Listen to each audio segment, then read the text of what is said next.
Oke, yuk silakan. Tolong supaya saya apa namanya? eh, ini kelompok mana? Tolong ditulis aja di WA grup ya siapa aja nama-namanya supaya takutnya saya tidak sempat apa terlalu cepat kalian di ini presentasinya silakan. Baik, Bu.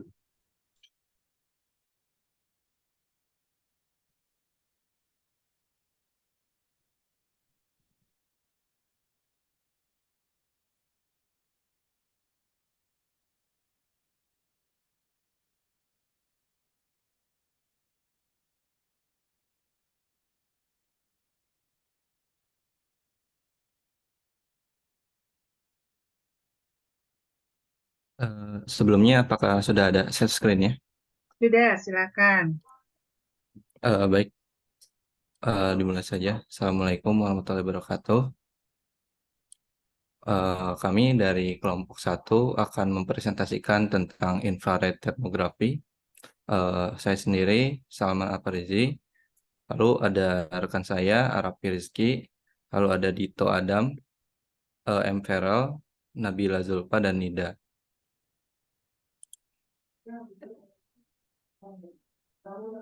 Untuk termograf infrared ini mengacu pada standar ASTM D4788, lalu ASTM D4580, lalu ada ASTM C1060.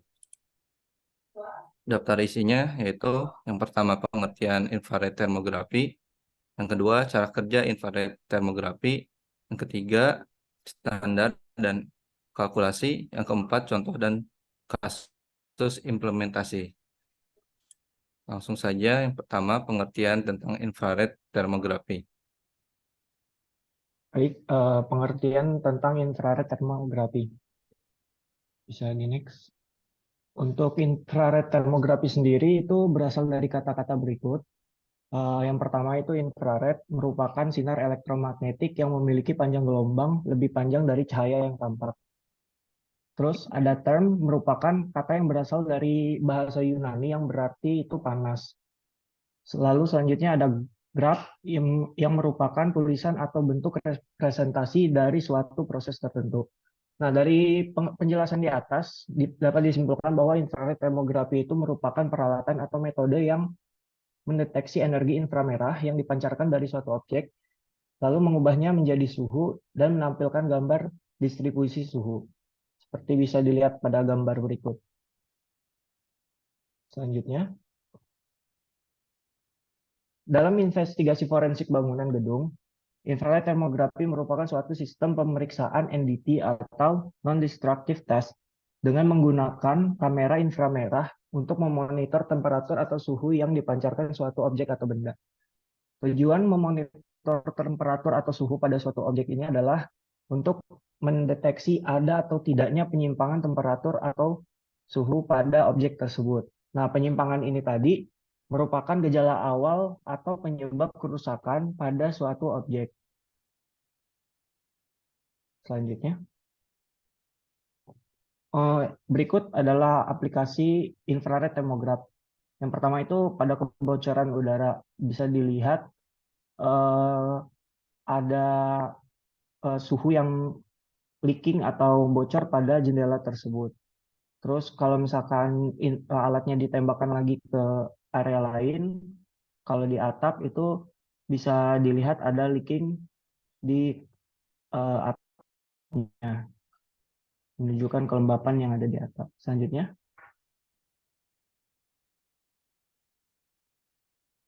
lalu ini untuk kelembapan di dinding dan lantai. Terus ada penggunaan alat infratermografi juga untuk renovasi atau retrofit. Selanjutnya. Nah, kelebihan dan kekurangan infrared termografi. Kelebihannya yang pertama itu pandangan yang komprehensif pada suatu tempat. Terus selanjutnya memiliki model yang bervariasi dengan kemampuan yang berbeda. Lalu selanjutnya dapat menangkap gambar secara instan, mudah digenggam dengan desain kamera, tidak dan yang terakhir tidak kontak langsung sehingga dipastikan tidak ada kerusakan pada objek yang sedang di. Untuk kekurangan terhadap pengaruh beberapa kondisi yang terjadi di permukaan beton, seperti adanya puing-puing, air, wiring, perubahan warna, retak silen, dan angin yang kencang. Selanjutnya, Kemudian adalah cara kerja dari infrared thermograph. Next.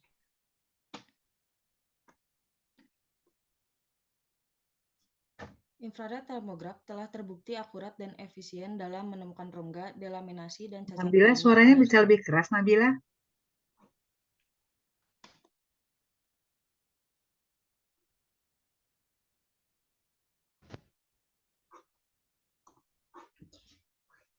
Infrared thermography telah terbukti akurat dan efisien dalam menemukan rongga, delaminasi, dan cacat lainnya pada struktur beton.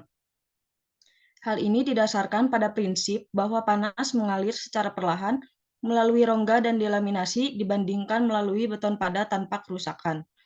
Keberadaan cacat dan lokasinya di dalam beton akan ditunjukkan dengan adanya perbedaan suhu di permukaan beton. Pada siang hari, permukaan beton di atas delaminasi lebih hangat dibandingkan permukaan di atas beton sehat. Hal ini karena panas matahari membutuhkan waktu lebih lama untuk berpindah lebih dalam pada bagian beton karena hal ini disebabkan panas matahari harus melalui area delaminasi terlebih dahulu. Hal ini sebaliknya terjadi pada malam hari. Permukaan beton di area yang mengalami delaminasi lebih dingin karena panas matahari yang terperangkap membutuhkan waktu lebih lama untuk keluar dari beton karena harus melalui area delaminasi terlebih dahulu. Next.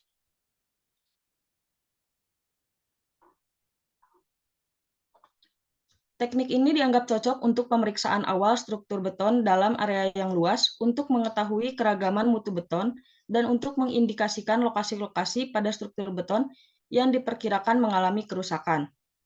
Jenis kerusakan yang dapat terdeteksi dengan jelas terutama delaminasi pada struktur beton dan retak pada permukaan beton. Selain itu dapat juga memberikan indikasi lokasi tulangan, kabel dan ducting ataupun benda-benda lain dalam beton.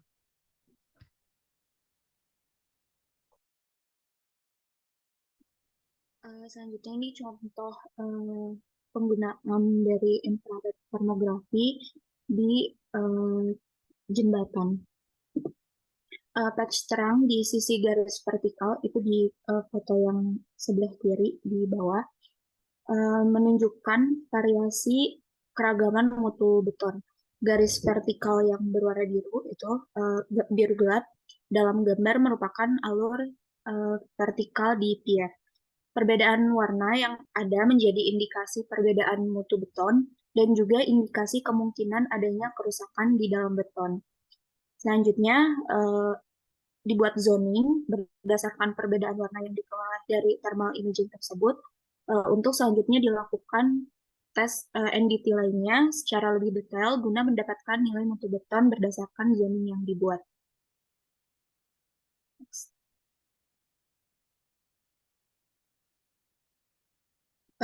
Di gambar yang kedua, di sebelah kanan, di lokasi yang lain juga diduga terjadi kerusakan di dalam beton yang diindikasikan dengan perbedaan warna yang mencolok pada hasil thermal imaging, diberi tanda untuk dilakukan pengujian lebih lanjut dengan NDT lainnya secara lebih detail untuk mengetahui tingkat kerusakan pada elemen struktur beton. Kemudian ada dari detail infrared thermograph. Yang pertama ada kamera lensa digital. Kamera lensa digital ini berfungsi untuk menangkap gambar objek dan memfokuskan gambar. Kemudian yang kedua ada lensa infrared. Lensa infrared dirancang khusus, di mana lensa ini digunakan untuk memfokuskan tingkat radiasi inframerah yang tidak terlihat dalam pandangan. Kemudian yang ketiga ada tuas untuk menutup dan juga membuka dari lensa penutup. Kemudian yang keempat ada pelatuk penyimpan gambar, yaitu berfungsi untuk menangkap hasil pengambilan gambar oleh lensa. Dan yang kelima ada baterai.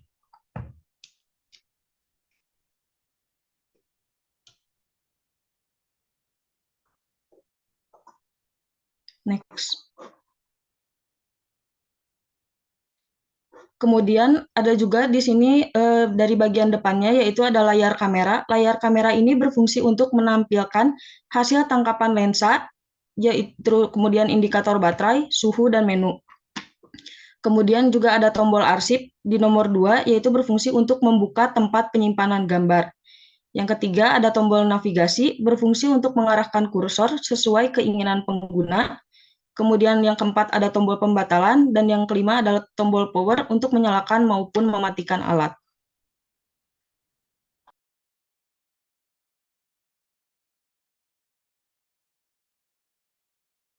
Selanjutnya berikut prinsip kerja infrared thermograph, di mana kamera ini menangkap energi inframerah atau panas yang dipancarkan dari objek, seperti yang tadi sudah dijelaskan sebelumnya, bahwa beton yang padat yang tidak mengalami kerusakan dengan yang mengalami kerusakan memiliki energi yang berbeda. Next. Berikut merupakan gambaran bagaimana proses dari kerja infrared thermograph, dari objeknya memancarkan energi inframerah lalu lewat melalui atmosfer, lalu ditangkap oleh kamera infrared, dan kamera infrared ini mendefinisikan tangkapannya tersebut melalui gambar yang disebut dengan termograf.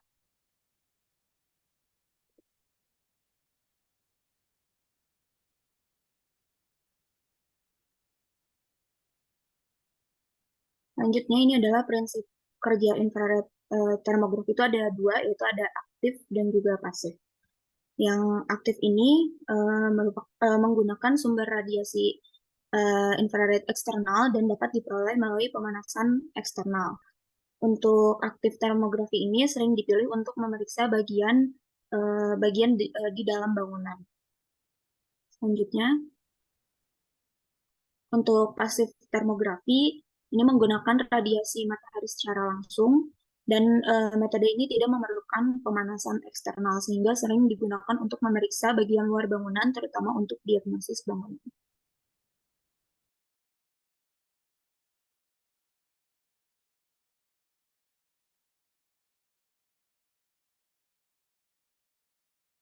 Selanjutnya terdapat standar.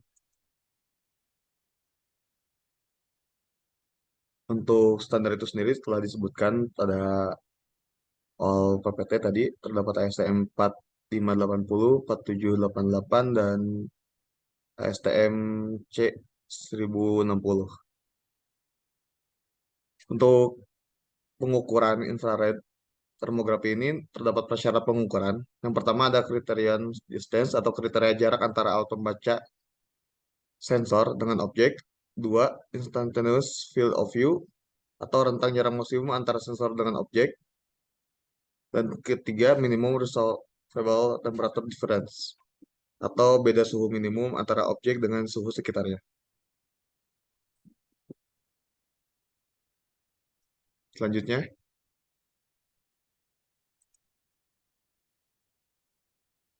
kriteria jarak antara alat pembaca dan sensor ini diatur dalam ASTM yang telah saya sebutkan sebelumnya, yaitu jarak maksimal antara sensor pembaca untuk objek yang akan diukur jika di dalam ruangan itu sejauh 10 feet atau 3 meter, sedangkan untuk pengukuran di luar ruangan itu sejauh 16 feet atau 5 meter. Lalu ada bukaan rentang bacaan sensor, yaitu pembacaan infrared termografi ini memiliki batasan kerapatan resolusi dari hasil pengukurannya dan terpengaruhi oleh jarak antara alat dengan objek yang akan diukur, yang dimana akan mempengaruhi juga luasan area yang dapat terbaca oleh sensor itu sendiri. Untuk pengaturannya itu sendiri di dalam meternya seperti terlampir, yaitu 500 dikali S dan dibagi D. Untuk S itu sendiri didefinisikan sebagai lebar cakupan pengukuran pada infrared termografi, sedangkan untuk D itu jarak yang ditentukan pada prasyarat sebelumnya, yaitu jarak antara sensor dengan objek. Selanjutnya, untuk ilustrasinya seperti pada di gambar, di mana terdapat sensor dengan jarak tertentu dan luasan sensor tertentu dan akan menghasilkan rentang bukaan atau rentang bacaan yang dipengaruhi oleh jarak jauh dekatnya sensor. Namun untuk di Amerika itu sendiri menurut standarnya untuk S itu didefinisikan sebagai 0 sehingga aturan ini cukup sering untuk diabaikan. Selanjutnya,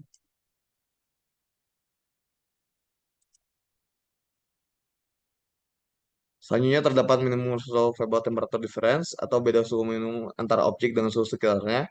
Objek yang akan diukur dengan suhu di sekitarnya itu tentu memiliki panas masing-masing, sehingga hal tersebut harus diperhatikan sehingga bacaan suhu itu dapat terukur dengan jelas. Perbedaan suhu tersebut mengacu pada persamaan berikut. Bisa dilihat. Lalu ada cara simpelnya menurut aturan ASTM C 1060. Next.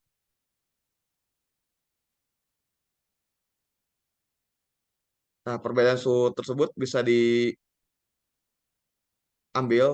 ketentuannya dengan tabel berikut yang ditentukan oleh R-nya itu sendiri, yaitu koefisien sebaran panas. Seperti pada di gambar bahwasanya untuk tabel X1.1 itu perbedaan dalam derajat Celcius bisa 7 derajat Celcius dan seterusnya. Untuk R itu sendiri mengacu pada ketentuan berikut di halaman selanjutnya. Itu tergantung dari materialnya. Next.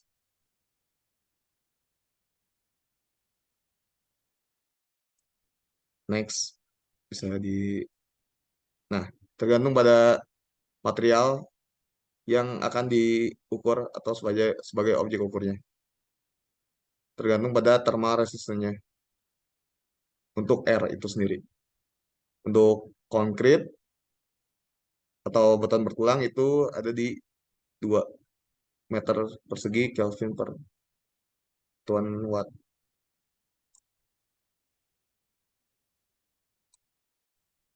Coba dilanjut ke prosedur kerja. Selanjutnya ada prosedur kerja infrared termografi.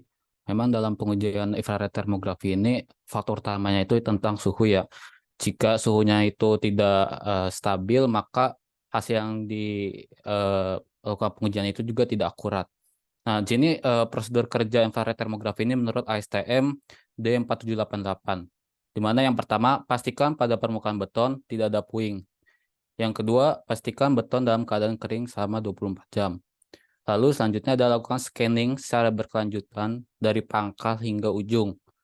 Yang keempat, pastikan suhu 3 jam sebelum pengukuran atau pengujian memiliki perbedaan hanya 0,5 derajat Celcius.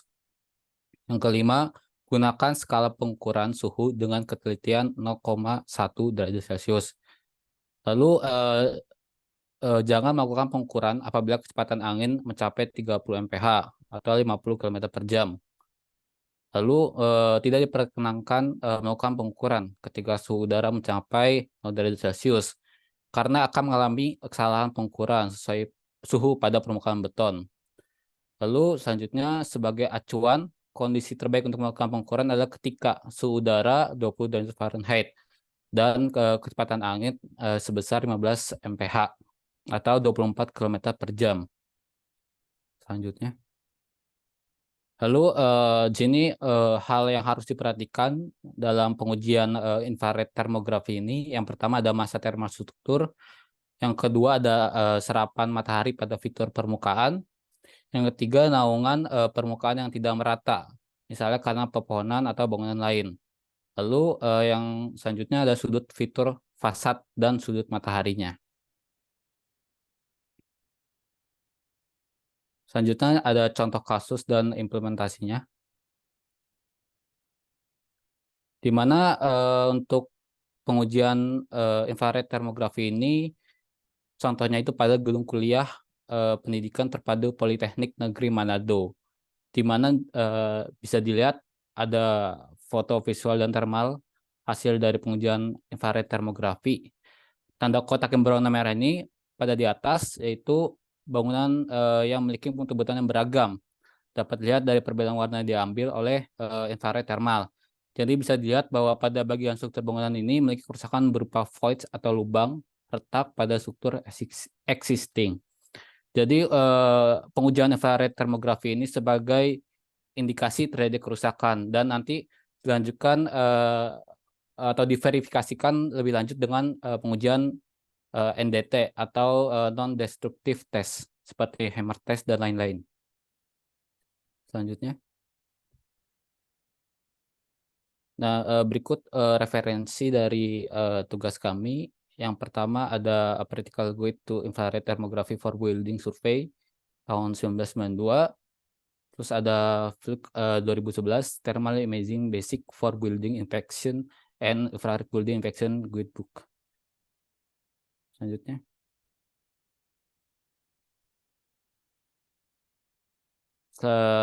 Mungkin sekian dari kelompok kami. Mohon maaf bila ada salah kata dan selanjutnya ada diskusi untuk teman-teman. Silakan barangkali ada yang ingin ditanyakan.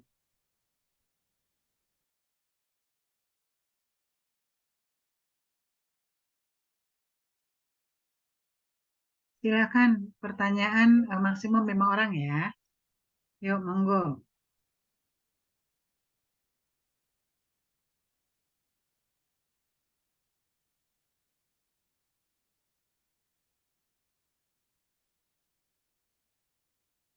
Silakan. Silakan Putri. Cung ada Putri. Satu-satunya apa mau langsung dikumpul? Ditampung dulu mungkin. Oh, ditampung lo yuk. Silakan. Yuk Putri, ada Muhammad Saiful. Yuk. Yuk sambil disampaikan pertanyaannya sambil nunggu yang lain. Yuk silakan Putri. Baik, Assalamualaikum warahmatullahi wabarakatuh. Saya Putri dari kelompok 2. Izin bertanya kepada kelompok 1. Tadi dijelaskan bahwa prinsip kerja dari infrared termografi ini tuh ada dua, ada aktif termografi dan pasif termografi. Untuk aktif termografi kan biasa dilakukan untuk mengecek bangunan untuk pengujian di bangunan bagian dalam. Kemudian untuk pasif dilakukan untuk pengecekan bangunan di bagian luar. Pertanyaannya, apakah dari kedua metode ini bisa dilakukan eh, misalkan aktif jadi digunakan di luar ruangan dan pasif digunakan di dalam ruangan? Apabila bisa, itu bagaimana? Dan apabila tidak bisa, itu alasannya kenapa? Terima kasih. Yuk, dikumpul dulu. Silakan Muhammad Saiful. Ya, nama saya Syaful Anwar, izin bertanya kepada kelompok 1 terkait alat infrared ini. Tadi kan bisa dilakukan pengujian terhadap beberapa material ya, seperti beton maupun hebel ya. Nah, yang ingin saya tanyakan terhadap pengujian terhadap material hebel atau brick wall ya. Nah, itu kalau misalkan membedakan antara lubang atau misalkan keretakan pada brick wall itu dibedakannya berdasarkan apa gitu dari hasil pengujiannya dan juga dari dinding yang bergelombang. Nah, apakah dari ketiga item yang berlubang, retak sama gelombang itu memiliki perbedaan suhu ataupun pembacaan hasil yang berbeda-beda atau seperti apa? Mohon penjelasannya. Terima kasih. Selanjutnya Evi, silakan.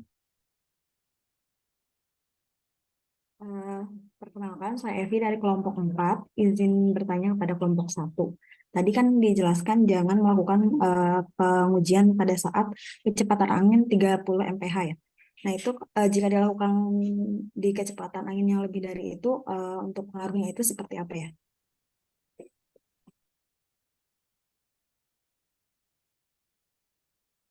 Ada lagi 2 orang lagi, silakan.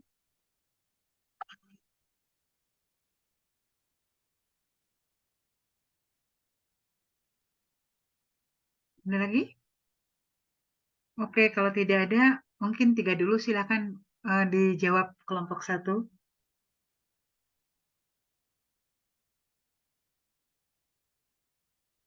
Yang pertama dulu mungkin tadi Putri.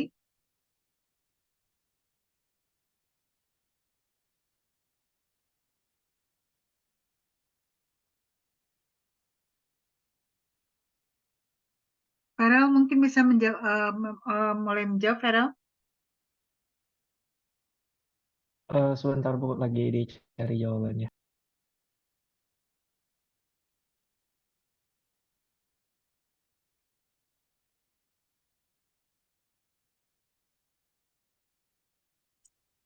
Izin Bu, boleh menjawab yang Kang Saiful mungkin ya Bu? Oke. Ya, saya izin menjawab yang Kang Saiful. Untuk yang pertama, bagaimana cara membedakan antara retak dan lubang kalau misalkan di objek hebel atau material lain. Itu yang pertama, kita harus sesuaikan dengan aturannya di mana perbedaan suhu antara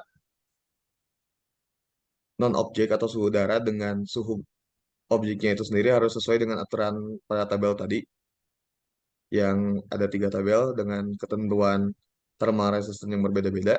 Lalu, apakah alat ini bisa membedakan bagian-bagian yang tebal, cenderung lebih tebal dengan yang kurang tebal? Kalau misalkan yang saya ketahui dari artikel-artikel yang telah saya baca, untuk alat infrared ini bisa membaca perbedaan dari permukaan beton, termasuk ketebalannya itu sendiri, karena tebal dan tipisnya beton itu sendiri akan mempengaruhi kepada daya simpan suhu pada beton itu sendiri apabila dikenai oleh panas matahari atau dari panasnya udara. Dan untuk retak itu bisa gambar atau hasilnya sama seperti yang pada di PTT tadi yang ada dalam nation, itu kurang lebih hasilnya akan seperti itu. Kurang lebih seperti itu, Bu. Mungkin saya bisa Dan Kang menambah. Saiful. Tadi kan dikatakan kalau tadi kan material yang berbeda ya.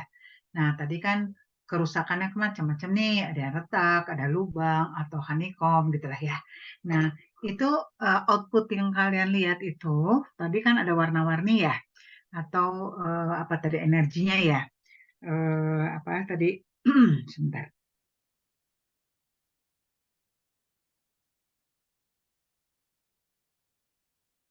Jadi energi untuk yang diserap oleh beton rusak sama beton baik itu berbeda. Nah, terlihatnya bagaimana? Apa dari warna di monitor atau memang keluar angka-angka apa gitu yang menunjukkan oh kalau sekian besarnya atau ini warnanya rusak, ini enggak. Gimana tuh terlihatnya? Baik Bu, izin menjawab. Untuk infrared termografi ini memang hanya tampilan warnanya saja Bu yang menjadi acuan hasilnya.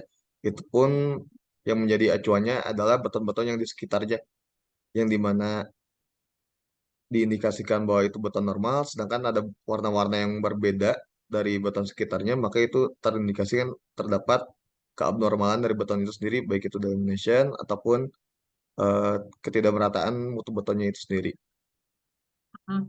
Dan kalau dilihat tadi kan warnanya warna-warni ya, tidak hanya merah gitulah. Nah, di situ ada nggak rujukannya kalau warna ini jelek, warna ini lebih bagus gitu, ada nggak? Untuk diaturannya tidak ada Ibu untuk terkait warna atau suhunya. Jadi hanya indikasi perbedaannya saja. Nanti tolong ditambahkan ya. Soalnya kan kita pengen tahu sama seperti nanti kalau kita uji karbonasi itu ada. Jadi oh kalau ini kerusakannya ringan, ini berat gitu loh. Biasanya ada ya. Coba kalau apa dilengkapi ya, kalau bisa ya. Oke. Ibu. Yuk, itu tadi untuk menjawab pertanyaan yang nomor 2 ya tadi ya. Yuk, silakan. Siapa yang akan menjawab untuk pertanyaan 1 dan 3? Pertanyaan Putri dan Evi. Silakan. Ingin menjawab untuk pertanyaan Tevi. Oke.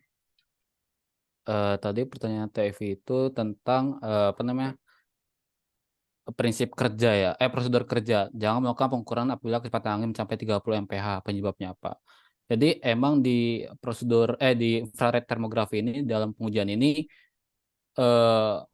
sangat riskan ya terhadap suhu. Jadi jika memang kecepatan angin ini melebihi 30 mph atau 90 km per jam akan menyebabkan suhu yang tidak stabil karena angin ini akan menyebabkan suhu pada objek itu berbeda dengan yang aslinya gitu ya.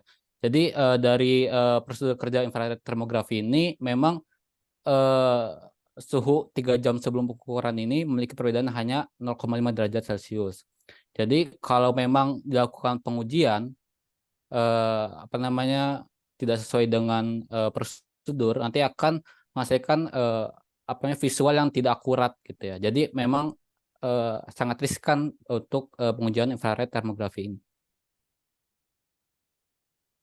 Oke, saya pikir penjelasannya cukup jelas ya. Juga tadi ada kan dijelaskan di apa kelebihan dan kekurangan daripada alat ini ya. Salah satunya itu. Oke. Yuk, silakan yang mau menjawab Putri. Izin jawab pertanyaan Putri, Bu. Oke. Jadi tadi pertanyaan kan boleh nggak kalau misalkan di luar ruangan pakai yang pasif atau sebaliknya gitu. Nah, jawabannya boleh atau enggak itu tergantung dari di lapangannya seperti apa. Kan tadi ada di acuan ada standar suhu untuk pengujian itu berapa derajat gitu kan. Nah, kalau misalkan memang suhu tersebut tidak tercapai atau kurang, misalnya kurang panas atau kurang dingin, mungkin pemanasan dari eksternal yang tidak dengan cahaya matahari mungkin diperlukan. Jadi dari kelompok kami untuk sementara apa jawabannya boleh jika memang kondisi di lapangannya memerlukan pemanasan dari eksternal gitu atau di lapangannya tidak memerlukan pemanasan eksternal itu boleh gitu. Mungkin temannya dari kelompok yang sama menambahkan, Farel. Yuk, dari tadi kamu bicaranya cuma sedikit. Silakan Farel, bisa menambahkan. Ada nggak orangnya? Ada, Bu. Iya. Silakan menambahkan. Tapi menambahkan yang ini boleh, Bu, yang pertanyaan. Tadi saya nyarinya yang ketiga, Bu, pertanyaannya, Teh Hevi. Oke. Oke, tadi ini saya cari di internet, hasilnya itu ketika kita menggunakan kamera thermal itu atau infrared thermograph ini, baik di dalam atau di luar ruangan, kita itu perlu memperhatikan kondisi lingkungan gitu. Seperti yang dijelaskan pada slide prosedur kerja itu kan, kayak pastikan suhu sebelum pengukuran bla bla bla sampai ke poin yang jangan melakukan pengukuran apabila kecepatan angin mencapai 30 mph atau 50 km per jam. Karena hal ini akan menyebabkan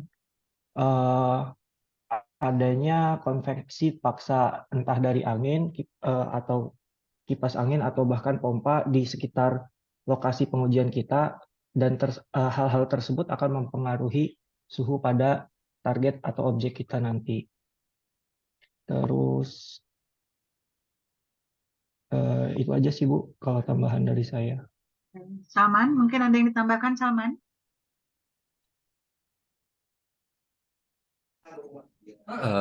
Izin menambahkan yang pertanyaan dari Putri. Apabila kalau misalnya termograf infrared ini terbalik yang aktif sama yang pasif itu, mungkin kalau menurut saya ini seperti kalau misalnya yang aktif ini digunakan di pasif, nantinya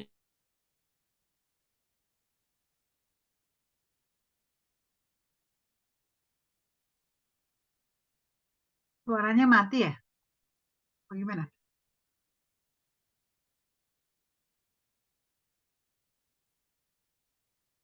Salman, ada masalah? ada kalau di untuk mendapatkan data-data existing itu menggunakan laser. Nah, itu sama halnya seperti itu. Jadi tidak akan akurat kalau misalnya dibalik seperti itu. Oke. Masih ada 2 orang lagi. Apabila ada yang mau bertanya, silakan.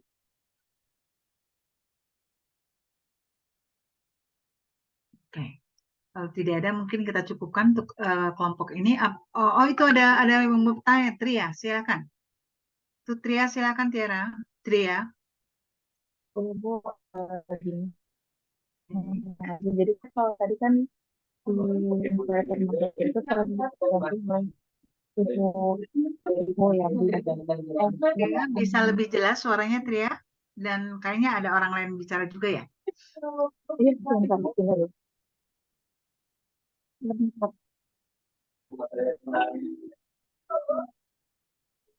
Eh, untuk prosedur kerjanya kan tergantung dari masa masa tertentu tersebut ya Bu. Teman-teman. Nah, sebenarnya itu kalau pengujiannya tuh paling tepat kalau misalnya di pukul berapa gitu, kalau misalnya dalam satu hari itu supaya pengujiannya tuh ada waktu yang tepat untuk melakukan pengaplikasian ini tuh jam berapa gitu.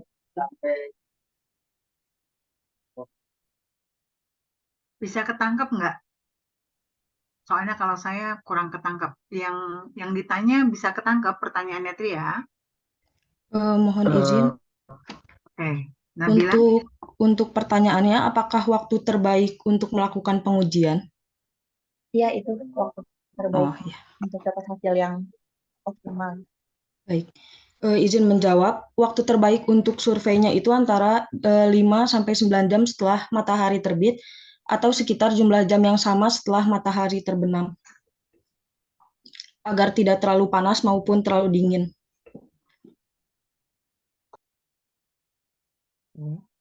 Sudah kejawab ya Tria? Masih ada satu lagi, Mbak apa? Oh, ada yang mau menambahkan? Dari kelompok presenter ada yang mau menambahkan jawabannya? Izin menambahkan, Oke. izin menambahkan yang dari Nabila Zulfa tadi terkait waktu yang baik untuk melakukan pengukuran itu ketika suhu sekitar udara itu kurang lebih 20 derajat Fahrenheit dan kecepatan anginnya itu 24 km per jam atau kecepatan angin normal di hari-hari biasa dalam kondisi cuaca biasa. Kurang lebih seperti itu, Bu, dalam aturannya. Oke, artinya tergantung dari kondisi di tempat itu ya. Artinya misalkan kalau lagi di negara yang ada snow ya tergantung, tapi tergantung dari benar-benar suhunya ya.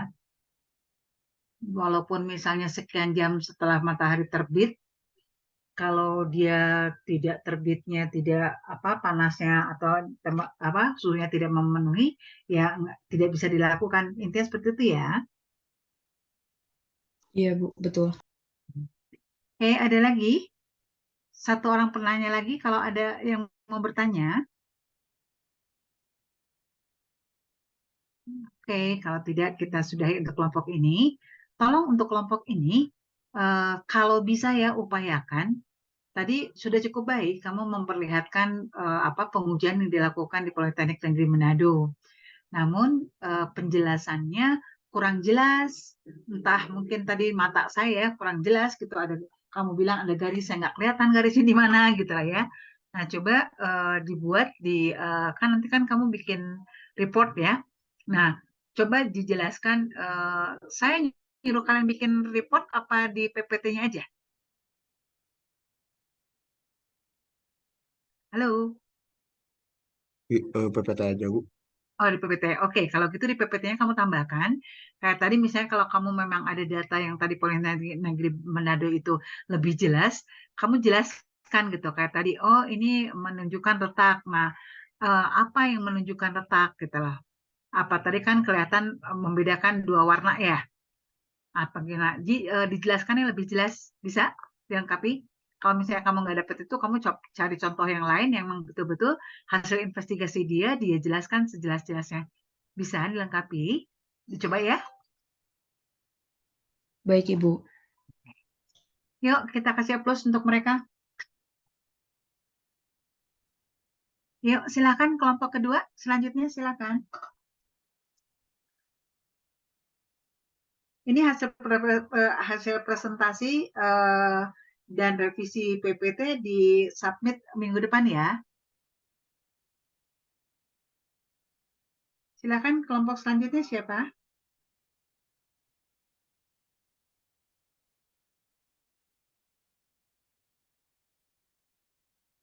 Oke.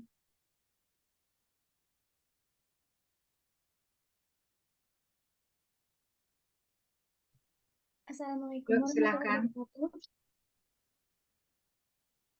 Perkenalkan, kami dari kelompok 2. Di sini kami akan Siapa Dwianti? Ya, Bisa Bu. suaranya agak keras sedikit. Apakah suaranya jelas, Ibu? Oke, yuk. Baik, kami dari kelompok 2 akan menjelaskan mengenai materi impact ecotest.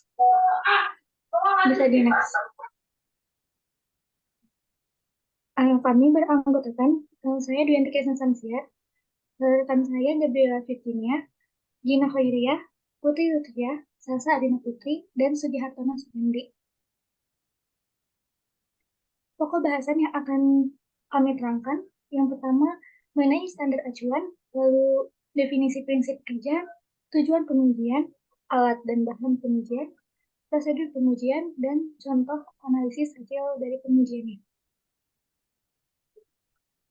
Langsung saja mengenai standar akan dijelaskan oleh rekan saya.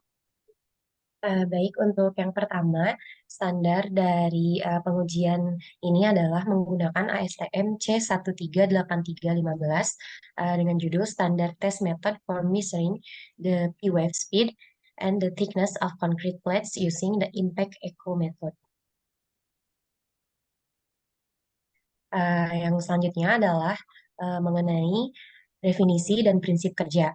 Mengenai definisi dari impact eco test ini adalah metode pengujian non-destruktif tingkat lanjut untuk pengujian integritas struktural suatu struktur beton. Pengujian ini bergantung pada pengaruh struktur terhadap perambatan gelombang tegangan. Metode ini bisa diterapkan pada lapisan struktur perkerasan, lantai jembatan, pelat lantai gedung, dan lainnya selama celah, rongga, ataupun batas ketebalan suatu lapisan struktur beton tersebut sejajar dengan permukaan uji.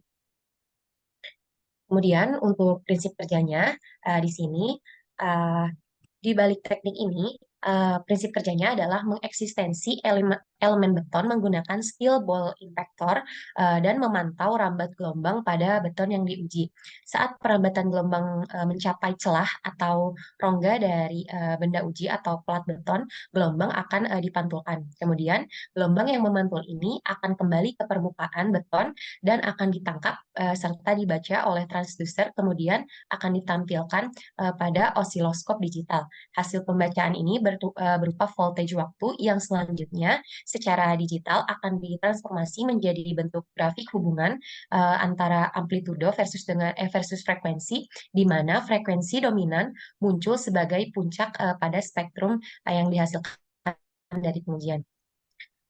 Dengan mengidentifikasi frekuensi puncak pada domain frekuensi yang dihasilkan, penguji akan dapat mengevaluasi ketebalan beton secara keseluruhan serta mengidentifikasi integrasi dari komponen beton seperti delaminasi dan retakan yang besar. Selanjutnya itu tujuan pengujian. Tujuan dari impact ecotest ini yaitu untuk mengukur ketebalan dari plat, perkerasan dek jembatan, dan dinding dengan mendeteksi cepat rambat gelombang pada material. Selain itu, impact ecotest juga dapat digunakan untuk mendeteksi keretakan atau rongga pada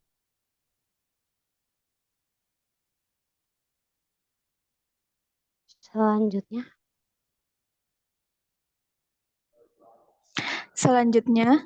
alat dan bahan. Komponen alatnya yaitu yang pertama ada palu pengejut atau steel ball impactor, kemudian yang kedua sensor penerima, yang ketiga ada spacer, yang keempat ada perangkat elektronik, yang kelima ada komputer atau pelangkat lunak. Palu pengejut adalah komponen yang menghasilkan getaran gelombang kejut yang diterapkan pada permukaan beton. Sensor penerima digunakan untuk mendeteksi gelombang suara atau getaran yang dipantulkan dari dalam beton. Spacer digunakan untuk mendeteksi gelombang yang ditimbulkan impactor yang merambat di sepanjang permukaan. Perangkat elektronik, alat elektronik seperti pemproses sinyal, perekam data, dan perangkat lunak analis digunakan untuk menganalisis data yang diterima dari sensor. Kemudian komputer atau perangkat lunak digunakan untuk data yang dikumpulkan dari tes impact echo dianalisis menggunakan perangkat lunak khusus yang mengolah sinyal dan menghasilkan laporan mengenai kondisi struktur beton.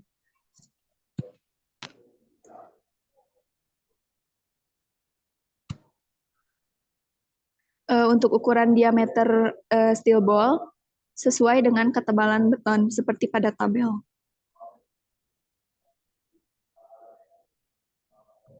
Untuk bahannya, struktur beton, tes impact echo biasanya digunakan untuk menguji struktur beton seperti jembatan, gedung, kolom, dan dinding beton. Kemudian, akses ke permukaan beton untuk melakukan tes impact echo perlu akses ke permukaan beton yang akan diuji. Ini bisa berarti menghapus lapisan penutup atau pelapisan lain yang ada di atas beton. Kemudian, kontak gelombang suara atau getaran yang dihasilkan oleh palu pengejut harus dapat merambat melalui beton dengan baik. Oleh karena itu, permukaan beton harus bersih dari kotoran, debu, atau minyak yang dapat menghambat transmisi gelombang suara. Kemudian marka acuan, untuk memahami hasil tes, seringkali digunakan marka acuan yang diketahui ketebalannya. Marka ini membantu dalam mengkalibrasi peralatan dan menentukan tingkat kerusakan pada beton. Baik, yang selanjutnya yaitu prosedur pengujian. Pada impact echo test ini terdiri dari dua prosedur, yaitu prosedur A dan prosedur B. Untuk prosedur A, dilakukan untuk mengukur waktu yang dibutuhkan gelombang yang dihasilkan oleh pengujian yang dilakukan. Kecepatan gelombang dihitung dengan membagi jarak antara dua transducer dengan waktu tempuh. Kemudian untuk prosedur B, dilakukan untuk mengukur frekuensi gelombang yang dihasilkan. Ketebalan plat atau beton dihitung dari frekuensi yang diukur dan kecepatan gelombang yang diperoleh dari prosedur A. Kemudian karena kecepatan gelombang bervariasi dari titik ke titik yang disebabkan oleh perbedaan umur beton, maka kecepatan gelombang diukur pada setiap titik di mana penentuan ketebalan dilakukan.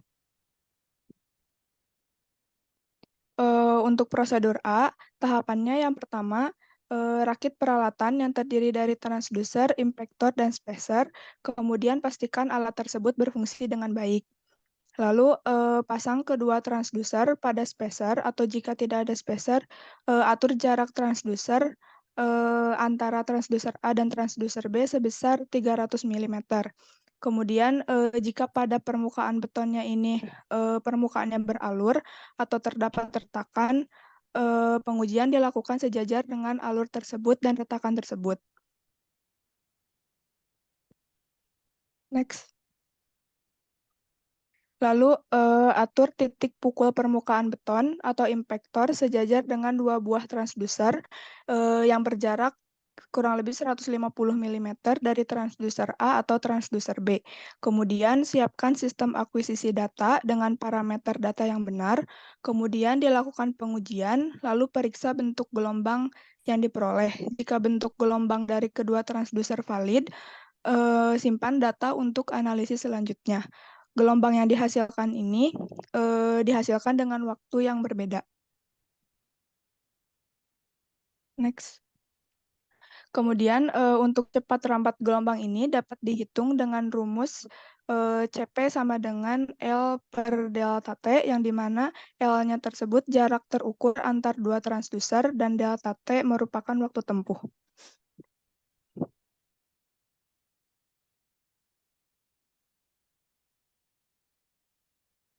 Baik, berikutnya adalah prosedur B, yaitu prosedur pengujian ketebalan beton. Untuk menguji ketebalan beton hanya memerlukan satu buah transducer. Langkah pertama yaitu letakkan transducer pada permukaan beton yang akan diuji. Pastikan alat berdiri stabil. Atur jarak titik pukul impactor dan transducer kurang dari 0,4 T atau tebal plat beton. Siapkan sistem akuisisi data dengan parameter akuisisi data yang benar. Lakukan pengujian. Periksa bentuk gelombang dalam bentuk domain frekuensi dan spektrum amplitude yang sesuai. Spektrum amplitude dari bentuk gelombang yang valid akan memiliki puncak domain tunggal pada frekuensi sesuai dengan ketebalan beton. Simpan data spektrum bentuk gelombang dan amplitude, ulangi tes untuk memverifikasi hasilnya. Berikutnya, dari hasil pengujian, maka ketebalan beton dapat dihitung dengan rumus sebagai berikut, di mana sama dengan ketebalan beton, beta adalah faktor koreksi bentuk gelombang, CP adalah cepat rambat gelombang dari prosedur A, F yaitu frekuensi gelombang dari hasil data yang dilakukan. Berikutnya, nah, ini adalah contoh hasil pengujian yang valid dan tidak valid. Gambar pertama yaitu bentuk gelombang amplitude uji impact echo yang valid, yang memiliki satu titik puncak domain frekuensi. Yang kedua itu adalah gambar gelombang amplitude untuk uji impact echo yang tidak valid. Berikutnya. Selanjutnya itu uji kedalaman letak. Yang pertama itu ada rakit peralatan seperti transducer, impactor, dan spacer, dan pastikan alat pengujian berfungsi dengan baik. Yang kedua yaitu letakkan transducer pada dua sisi retakan, lalu pastikan transducer berdiri dengan stabil. Selanjutnya itu pukul impactor sejajar dengan kedua transducer. Yang keempat yaitu periksa data yang dihasilkan pada perangkat, dan yang terakhir yaitu adalah data yang didapatkan yaitu waktu atau TN gelombang pada transducer digunakan untuk menghitung kedalaman letak. Selanjutnya, untuk perhitungan kedalaman letak dapat dilihat seperti pada gambar berikut. Untuk data T1 didapat dari sensor A dan untuk T2 didapatkan dari sensor B. Lalu dari perhitungan tersebut didapatkan delta T dan nilai D, yaitu kedalaman letak. Selanjutnya,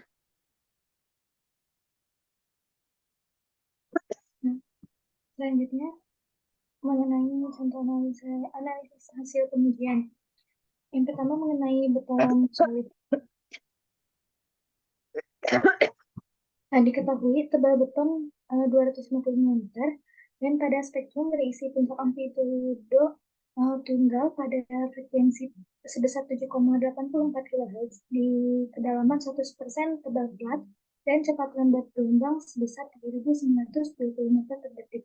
Nah, jika menggunakan persamaan ketebalan plat, maka didapatkan hasil dengan perhitungan menggunakan rumus T sama dengan CP per 2 kali F, di mana cepat lambat gelombangnya sebesar 3.920 dibagi 2 dikali frekuensinya 7,84. Maka didapatkan hasil 250 mm. Nah, dapat dikatakan beton tersebut merupakan beton solid karena tidak terdapat rongga ataupun void. Next. Selanjutnya, beton berongga. Nah, diketahui bahwa terdapat beton tebal 300 mm dengan puncak kumpul frekuensi sebesar 12,74 kHz dengan kecepatan lambat gelombangnya sebesar 2.940 meter per detik. Nah, menggunakan persamaan ketebalan plat, maka didapatkan hasil dengan hitungan di mana cepat lambat gelombangnya 2.940 dibagi 2 dikali frekuensi yaitu sebesar 12,74 kHz didapatkan hasil 115,38 mm. Nah, sehingga dapat diketahui bahwa beton tersebut terdapat void pada kedalaman 115,38 mm.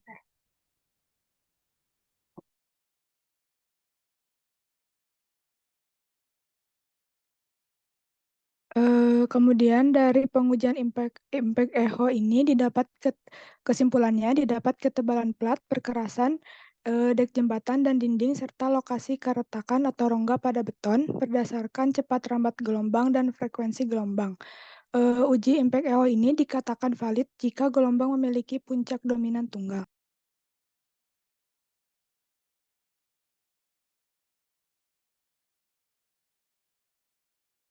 Oke. Sekarang kita lanjutkan dengan sesi tanya jawab. Silahkan 5 orang penanya.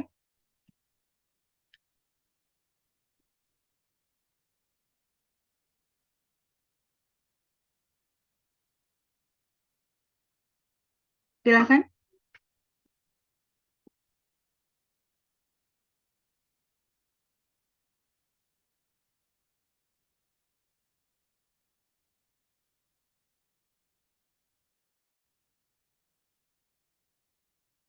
Tidak ada yang bertanya atau saya yang mau bertanya sama kalian semua?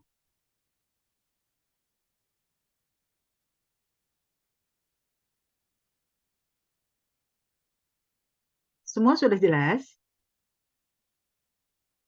Ya, silakan Salman. Silakan utarakan Salman.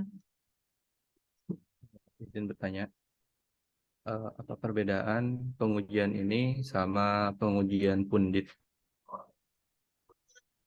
Bu, tadi punya nyobain ini. Tuh, tadi nyobain ini. Nyobain ini. Cobain coklat. Itu langsung kepalanya pusing. Pusing. Yuk, silakan. Selanjutnya Raffi. Izin bertanya, kurang lebih sama seperti Salman, tapi lebih ke efektivitasnya, lebih cenderung mana yang lebih efektif untuk mengetahui indikasi retak atau keabnormalan pada beton, apakah lebih unggul Pundit atau impact ecotest ini? Lebih efektif yang mana?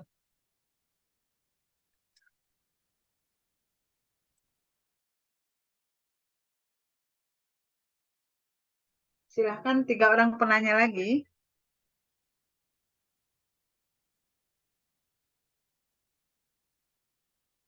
Ibu maaf, saya lagi ngajar, lagi daring ya.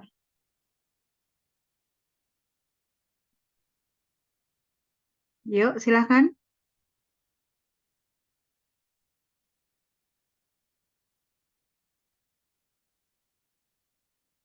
Ada lagi?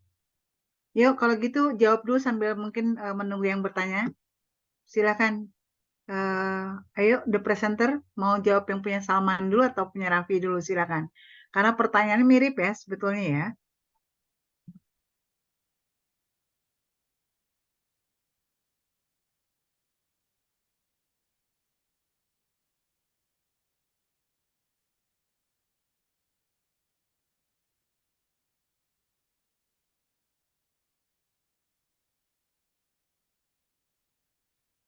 Silakan mau menjawab.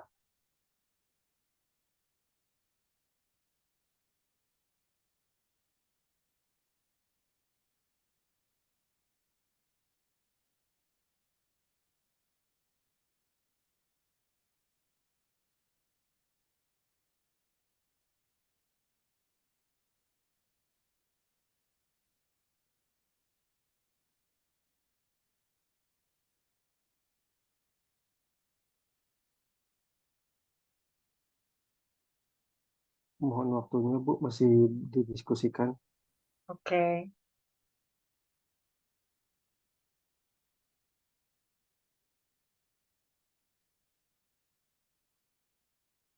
Sambil menunggu jawabannya, oh silakan. Tuh ada Meliana. Silakan Meliana untuk menyampaikan pertanyaannya. Izin bertanya untuk kan tadi ada rumus ketebalan beton. Nah, itu digunakan juga pada perhitungan ketebalan void yang ada di dalam rongga. Nah, itu membedakannya dari gelombang itu bagaimana ya? Terima kasih.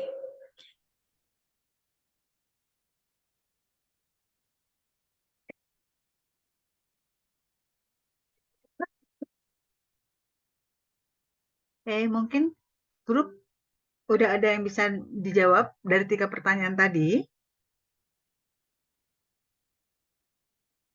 Masih ada 2 pertanyaan lagi, kalau mau bertanya silakan. Mohon izin Bu mau menjawab punya Meli. Oke. Boleh diminta tolong munculin gambar yang di grup tadi, Put.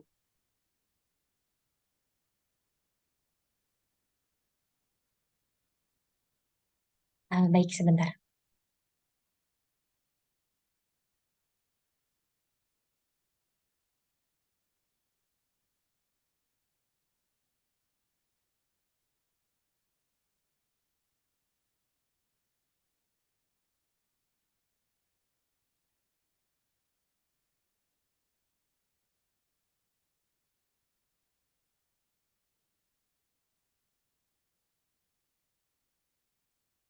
Nah, untuk menjawab pertanyaan Meli ya, ini adalah salah satu, ini beberapa contoh hasil pengujian gelombang P-wave atau gelombang P yang ada 4 jenis ya. Yang pertama itu yang gelombang frekuensi yang ideal, di mana gelombang gelombang yang dihasilkan itu mencapai dasar dari plat beton tersebut. Sementara yang kedua itu adalah pengujian tebal beton yang mengalami cacat internal. Nah, itu bisa disebabkan oleh tidak meratanya penyebaran dan pemadatan saat proses pengecoran. Nah, yang ketiga itu salah satu contoh bentuk gelombang yang mengalami yang disebabkan oleh diskontinue pengecoran atau tidak homogen betonnya. Lalu yang keempat itu yang terakhir yaitu contoh pengujian tebal beton yang mengalami delaminasi tulangan atau tulangannya pecah di bagian dalam. Bisa dilihat contoh dari empat contoh itu. Apakah sudah cukup menjawab pertanyaannya, Meli?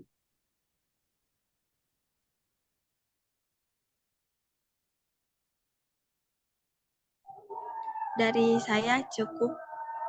Terima kasih. Oke. Ada lagi tambahan? Ibu izin menambahkan. Oke. Untuk pertanyaan dari Meli tadi, saya izin menambahkan jawaban dari Kang Sugi barusan.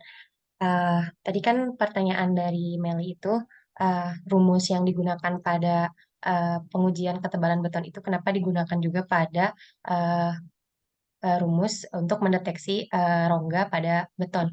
Nah, sebetulnya balik lagi ke prinsip kerja, di mana kalau misalkan beton tersebut kan tidak memiliki rongga atau benar-benar solid, maka ketika menggunakan rumus yang sama, rumus tersebut hasilnya itu dari ketebalan beton akan sama atau mendekati dari ukuran si tebal beton tersebut. Pada kenyataannya misalkan ukuran pelat betonnya 120 mili ketika diuji menggunakan pengujian ini, kemudian didapatkan nilai hasilnya itu 120 mili, maka berarti dapat disimpulkan bahwa pada beton tersebut terdapat rongga. Namun ketika pengujian tersebut dilakukan pada beton yang berongga, sesuai dengan prosedur kerja, ketika gelombangnya dipantulkan pada beton, ketika ada rongga, maka gelombang yang dipantulkan dari impactor itu akan kembali ke atas, ke permukaan beton. Nah, dari sana kan didapatkan hasil pengujiannya. Kemudian apabila hasil ketebalannya itu tidak sesuai dengan ketebalan dari beton tersebut, misalkan ketebalan betonnya 120 mili, hasil dari pengujiannya untuk tebal betonnya ternyata sekitar 80 mili, maka dapat disimpulkan pada kedalaman 80 mili tersebut terdapat rongga pada beton tersebut. Seperti itu, Mili. Oke. Tadi baru dijawab yang Meli ya. Yang Raffi sama Salman tadi udah belum ya? Saya lupa, maaf. Belum, Ibu.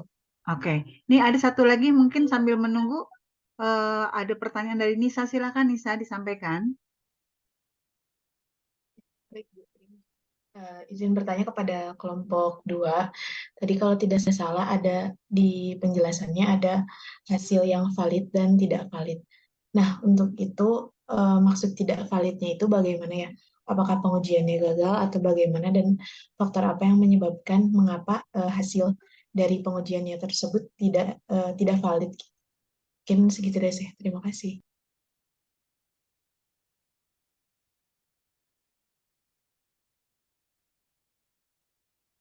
Oke, mungkin masih ada satu orang lagi yang akan bertanya, silakan.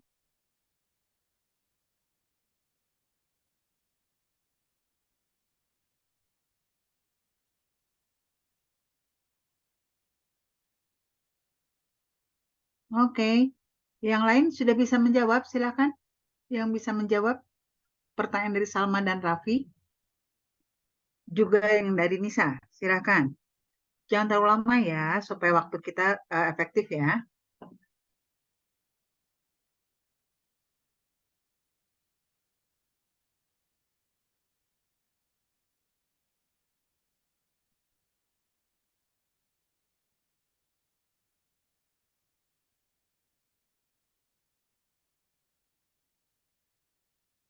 Atau kalau nggak gini deh, supaya kita nggak terlalu lama, kita beralih ke kelompok selanjutnya. Nanti di akhir sesi, setelah 4 kelompoknya selesai, bisa dijawab yang pertanyaan yang belum terjawab. Bagaimana kalau begitu saya supaya kita menyingkat waktu? Oke? Boleh, Bu. Boleh, Bu. Boleh, Ibu. Baik, Bu. Ya. Yuk, kalau gitu sekarang kita lanjut dulu ke kelompok 3. Silakan.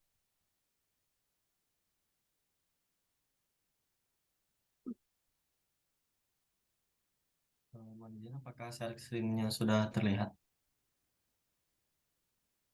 Sudah. Bismillahirrahmanirrahim. Assalamualaikum warahmatullahi wabarakatuh. Selamat sore semuanya. Salam sejahtera bagi kita semua. Pada kesempatan kali ini kami dari kelompok 3 akan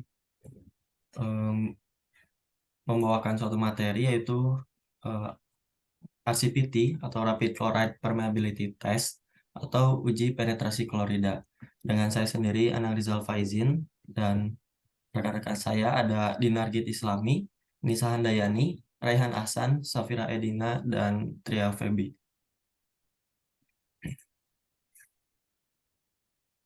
Nah, pada bangunan beton yang terletak di lingkungan yang korosif, khususnya di wilayah laut atau pesisir-pesisir, tentunya terdapat pertemuan antara permukaan beton dengan partikel klorida yang ada pada air laut. Nah, pertemuan antara air dan beton itu akan menyebabkan difusi klorida. Nah, difusi klorida ini proses masuknya air yang mengandung klorida ke dalam beton. Proses ini dapat mengurangi kekuatan beton dan mempengaruhi umur layan struktur bangunannya. RCPT atau Rapid Chloride Permeability Test ini merupakan uji standar yang digunakan untuk mengetahui kemampuan beton dalam menahan penetrasi ion klorida. Nah, metode ini mencakup penentuan konduktansi listrik beton untuk memberikan indikasi cepat mengenai ketahanannya terhadap penetrasi ion klorida. Metode ini digunakan untuk memperlihatkan laju penetrasi ion klorida berdasarkan nilai muatan listrik yang dihasilkan dengan memperhitungkan nilai kolomnya nanti. Nah, untuk RCPT ini hanya menampilkan seberapa tinggi kadar kloridanya yang terkandung pada beton.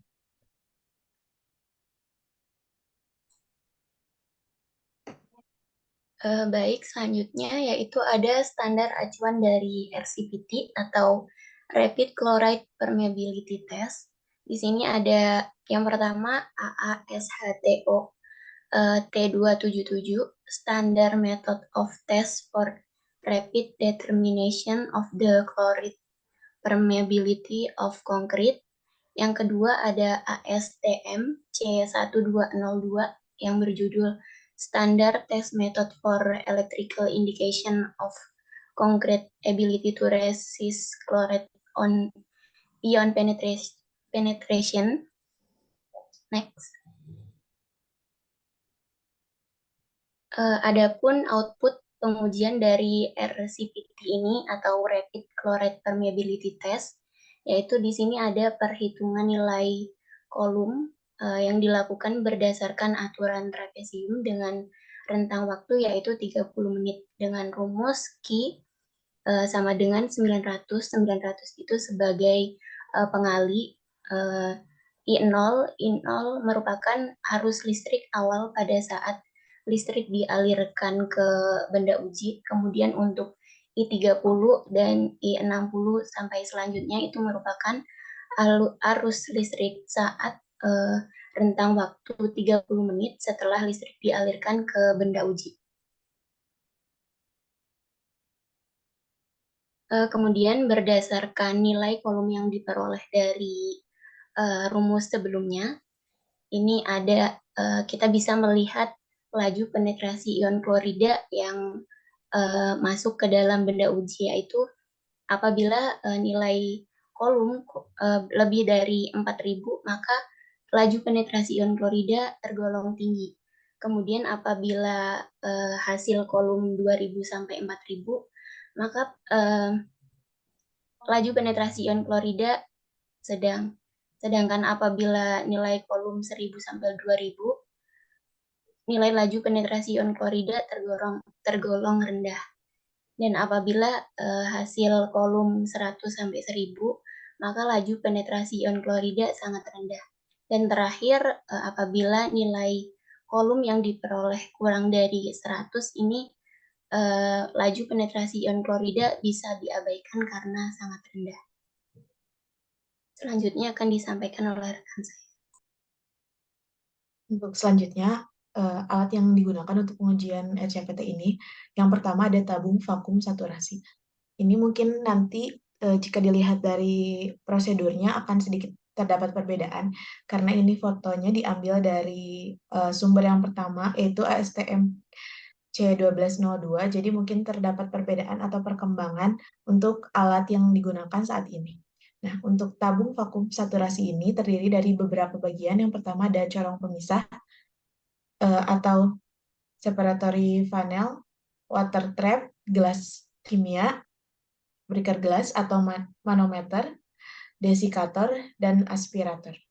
Mungkin ada fotonya di samping kiri. Untuk alat yang kedua ada migration cell. Alat ini merupakan tempat bagi nanti benda uji betonnya nanti akan dimasukkan ke dalam migration cell ini yang tepatnya berada di tengah. Mungkin ini yang ada jaring-jaringnya. Nah, nanti alat itu dimasukkan di tengahnya untuk nantinya diuji. Untuk alat selanjutnya ada alat bantu lainnya, yaitu bisa di next slide. Alat bantu lainnya ada power supply DC dan ada sun resistor, kemudian juga ada timbangan, alat ukur, dan gergaji silikon carbide. Untuk bahan yang dapat digunakan, yang pertama ada benda uji beton silinder dengan diameter 100 mm dengan tebal 50 mm, kemudian ada larutan NaOH 0,3, larutan NaCl 3%, dan epoksi sebagai pelapis dari benda uji beton silinder.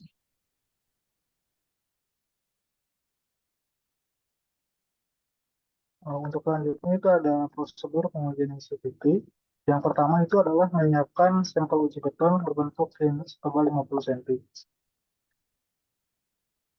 50 mili. Selanjutnya, yang kedua, memasukkan benda uji ke dalam vacuum saturation apparatus, lalu kemudian ke vakum benda uji hingga jenuh air. Yang ketiga, itu melapisi benda uji menggunakan lapisan epoksi.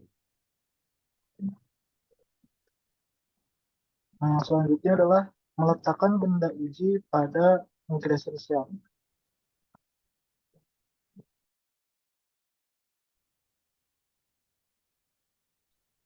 Untuk langkah selanjutnya, setelah alat terpasang dengan benar, adalah memasukkan larutan natrium klorida dan natrium hidroksida pada masing-masing piringan alat migration cell.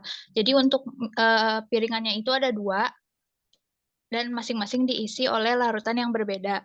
Setelah itu larutan dimasukkan melalui lubang yang terdapat pada alat tersebut. Nah, lubang itu tuh disebut dengan filling hole dan diisi hingga kurang lebih setengah sentimeter dari ujung bawah filling hole tersebut, seperti yang terlihat di sebelah kanan.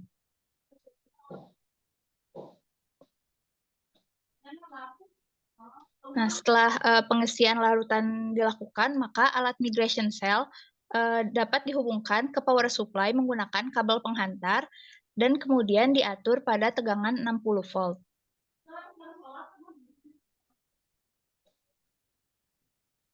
Lalu setelah itu dapat dilakukan pembacaan arus awal atau I0 ketika migration cell itu baru dihubungkan dengan si tegangan tersebut. Kemudian setelah itu dilakukan pembacaan setiap interval 30 menit selama 6 jam, sehingga totalnya ada 13 data yang dapat diambil.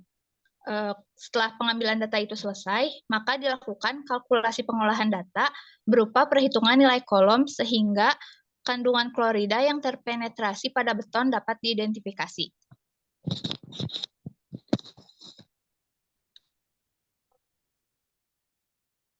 Contoh kasus pengujian LCPT atau rapid chloride permeability test. Pengujian untuk penyelidikan forensik dengan menggunakan rapid chloride permeability test dapat dilakukan pada bangunan yang mengalami kerusakan atau kegagalan berupa korosi dan bangunan tersebut berada di wilayah laut. Hasil yang dapat diambil yaitu bangunan pasar ikan yang berada di Pulau Belakang Padang, Kota Batam, Provinsi Kepulauan Riau, Indonesia. Bangunan ini mengalami kerusakan seperti terkelupasnya selimut beton dan tulangan, mengalami korosi parah pada kolom yang dapat dilihat pada gambar di sebelah kanan.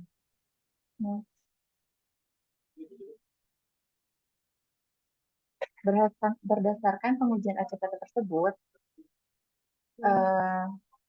diperoleh hasil sampel kolom sebagai yang dapat dilihat pada tabel di sebelah kanan, di mana pada awal pemberian voltase arus ampere yaitu sebesar 0,26 dan pada waktu 30 menit arusnya 0,28 dan pada waktu 360 menit arus ampere 0,29.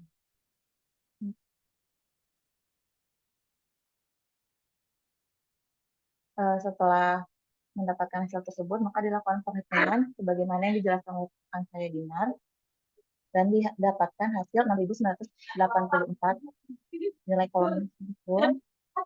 Berdasarkan hasil tersebut, nilainya lebih dari 4.000, di mana di atas 4.000 itu termasuk penetrasi ion klorida yang tinggi.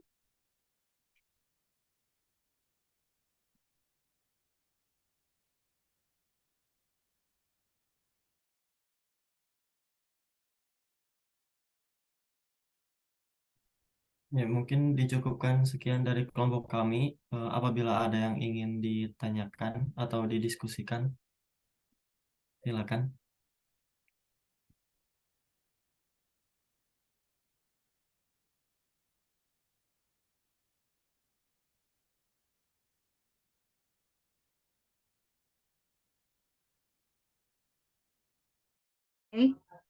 Udah ada Gabriel yang akan bertanya, silakan. Yang lain 4 orang lagi.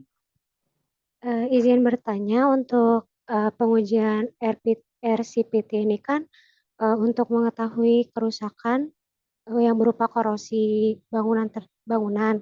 Lalu bagaimana cara mengetahui apabila bangunan tersebut mengalami korosi yang masih tergolong ringan atau sudah mengalami korosi yang sudah parah? Terima kasih.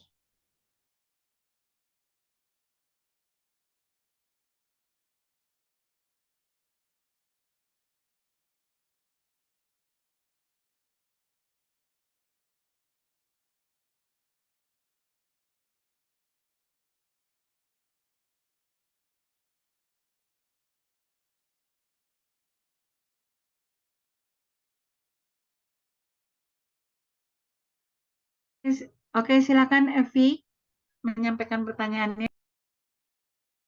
Izin bertanya, tadi kan dipaparkan untuk contoh kasusnya itu tergolong dalam kategori tinggi. Nah, untuk penanganannya atau solusinya, perbaikan yang dilakukan itu seperti apa?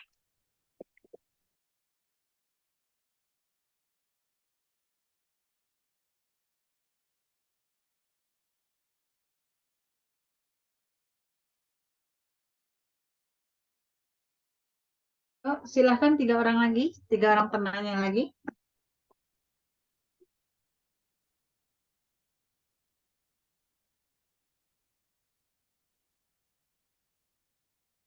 Sambil menunggu mungkin bisa ada yang menjawab pertanyaan Gabriel dan Evi. Silakan presenter. Tria, kamu coba jawab.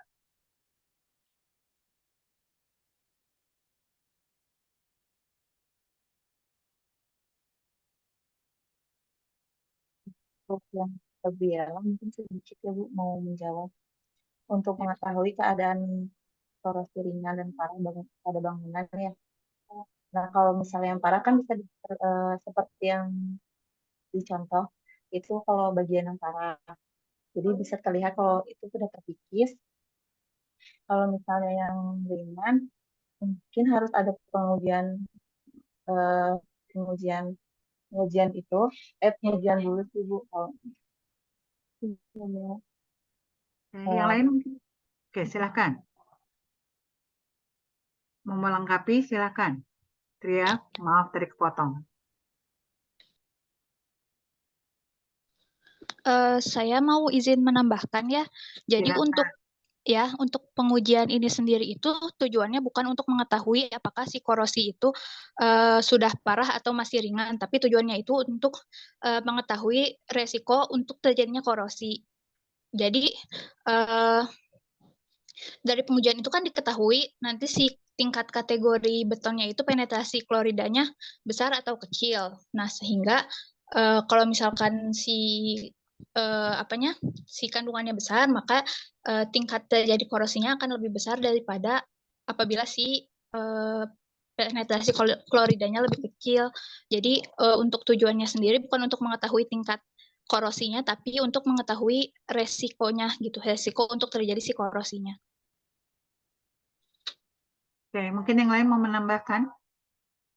Nisa, Anang, Dinar, Raihan. Mohon izin Bu, mungkin akan menambahkan sedikit terkait tadi bagaimana cara mengetahui bangunan tersebut sudah mengalami korosi yang tinggi atau rendah. Mungkin bisa dilihat dari visualnya juga. Apabila korosinya sudah tinggi seperti yang tadi tertampil, namun jika korosinya masih terbilang rendah, mungkin tidak akan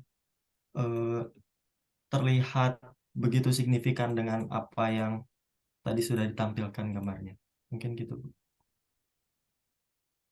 Oke, ada lagi yang mau menambahkan? Raihan mungkin mau menambahkan?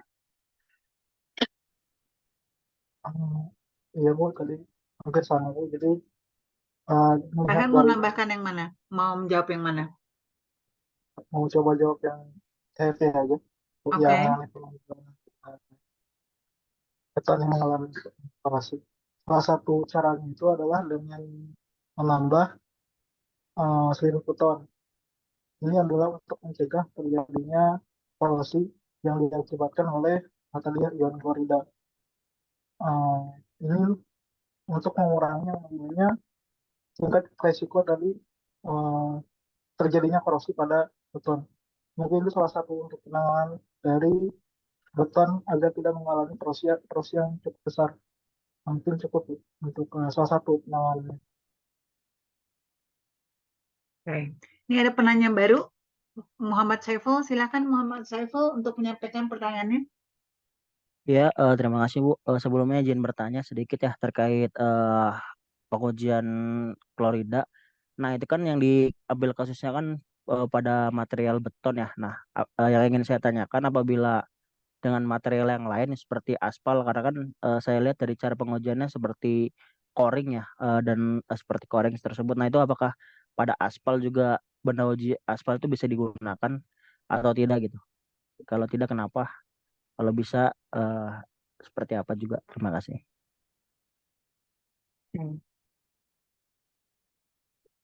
Yuk, saya berharap yang belum menjawab ya. Dinar, Nisa, kalau kamu nggak ngejawab, saya nggak ada nilai untuk kalian. Baik, masih boleh menambahkan yang TFI tadi. Ya, mungkin selain yang disampaikan oleh Ahsan tadi, mungkin selain penambahan selimut beton, itu juga ada penambahan dari admixture. Ya, mungkin seperti yang kita tahu ya, bahwa admixture ini sebagai penyempurna dari campuran beton. Jadi, admixture ini bertujuan selain sebagai bahan penambah, yaitu dapat mempengaruhi atau menyempurnakan dari sifat beton tadi, yang nantinya sebagai bahan tambah atau penghambat korosi untuk menghalangi atau menghalangi reaksi dari korosi tersebut. Karena kan sebelumnya dari pengujian ini kita juga mengetahui kandungan dari ion klorida. Nah, dengan adanya admixture ini itu sebagai penambah atau penyempurna untuk menghalangi terhadap reaksi dari korosi yang nantinya akan terjadi. Mungkin itu. Kalau untuk pertanyaan dari Kang Saiful masih dicari. Oke. Siapa lagi yang belum menjawab tadi? Dinar ya? Silakan.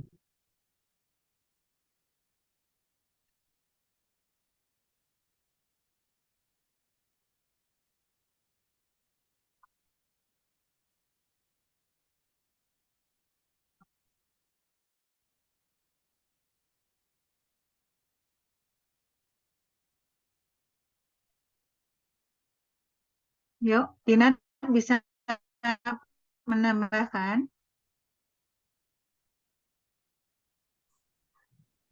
Izin menjawab pertanyaan dari Kang Epul, Ibu. Jadi, kalau menurut saya, pengujian ini tidak bisa digunakan pada aspal seperti itu, karena seperti pengujian di beton itu kan untuk menguji laju penetrasi dari ion klorida. Sedangkan pada benda uji aspal gitu, itu kan merupakan aspal berpori gitu, Bu. Jadi untuk kemungkinan masuknya ion klorida ke dalam aspal itu sangat tinggi seperti itu. Masih ada tadi pertanyaan yang belum kejawab belum ya?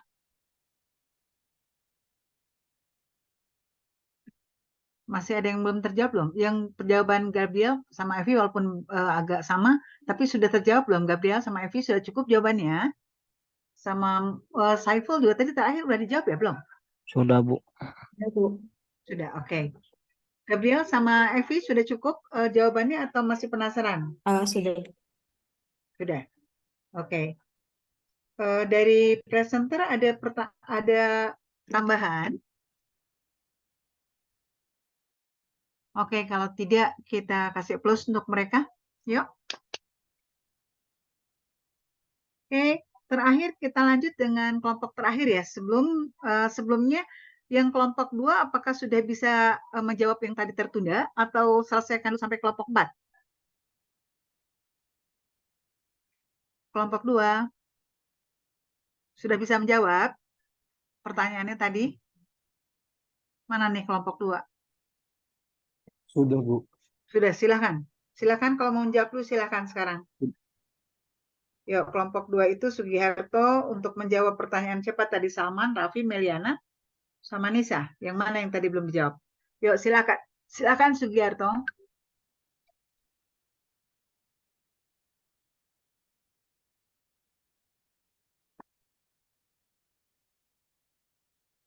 Sugiharto, silakan. Siapa yang mau menjawab? Saya mau menjawab pertanyaannya dari Salman. Oke. Yang perbedaan Pundit sama impact echotes ini ya. Kalau dari sepengetahuan saya, perbedaannya itu di output pengujiannya. Kalau misalnya Pundit bisa mendeteksi kedalaman retakan mutu beton kemudian diameter dan jarak tulangan, sedangkan untuk impact echo-test ini hanya untuk mengetahui tebal dan kedalaman retakannya saja.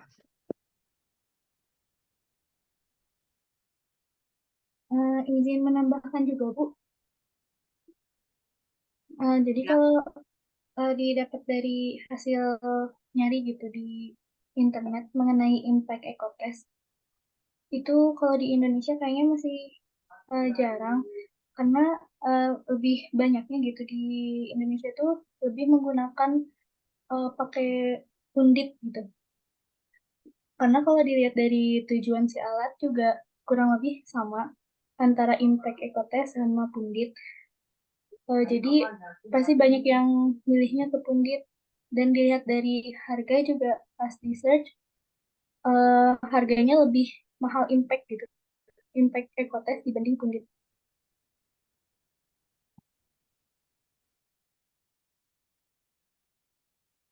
Oke. Ini yang belum mencoba menjawab, saya belum punya nilai nih untuk Gabriel sama Selsa. Saya belum punya nilai untuk kalian kalau kalian tidak berusaha untuk menjawab. Gabriel, kamu raise hand mau menjawab? Silakan.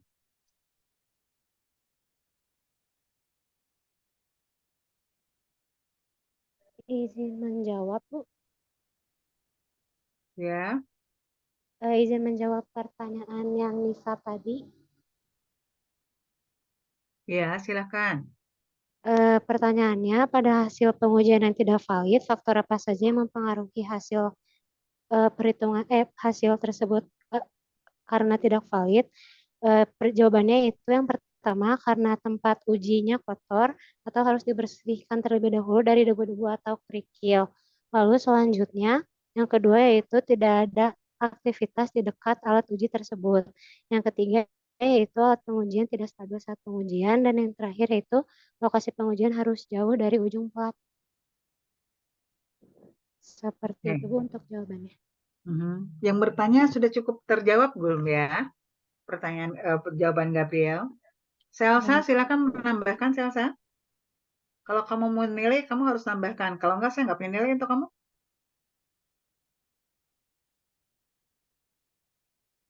Selsa. Izin menambahkan, Bu. Untuk yang Salman tadi, prinsip kerja pundit dan eco impact itu sama. Hal yang membedakan yaitu gelombang yang digunakan. Pundit itu menggunakan ultrasonic wave. Kalau impact eco itu menggunakan gelombang dari benturan impactornya. Cukup, Bu. Oke, kalau gitu kita kasih applause untuk kelompok 2. Tadi kita belum kasih applause mereka ya. Yuk, selanjutnya kita lanjut dengan kelompok terakhir, kelompok 4, silakan. Ibu. Ya. Mungkin tadi ada satu pertanyaan yang belum terjawab, Bu, yang dari Raffi. Oh, oke. Tadi teh kan yang Raffi pertanyaannya nyambung dari yang Salman. Saya izin menjawab, Bu. Pertanyaan itu dari Raffi, lebih efektif mana pengujian ini, pengujian impact echo test atau pengujian pundit? Berdasarkan diskusi yang kelompok kami sudah lakukan, nyambung dari jawaban dari teman-teman tadi mengenai perbedaan ke efektivitas itu, kalau menurut kelompok kami, dari parameter yang ingin dihitung, kan output dari pundit itu tidak hanya dapat mendeteksi keretakan aja, tapi dapat juga mengetahui mutu dari kepadatan beton. Sedangkan untuk uji impact echo test itu tidak sampai mengetahui parameter tersebut. Apabila ingin menghitung salah satu parameter yang sama, yaitu mengetahui kedalaman retak dari kedua pengujian tersebut, mohon dikoreksi apabila salah.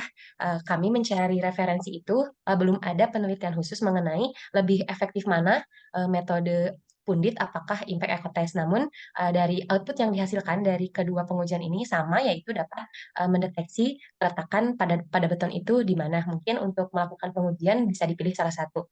Tetapi apabila menggunakan pandangan dari sisi outputnya lebih banyak dari pundi tes, maka dapat disimpulkan bahwa pundi tes itu lebih efektif karena pengujian pundi tes itu bisa mendapatkan output tidak hanya mengetahui kedalaman retak, tetapi juga dapat mengetahui mutu kepadatan beton serta letak tulangan dan lain-lain. Seperti itu mungkin, Ibu. Oke. Udah semua terjawab? Oke. Ya, terima kasih. Yuk, silakan langsung kita ke kelompok terakhir ya. Apakah sudah terlihat, Bu? Sudah.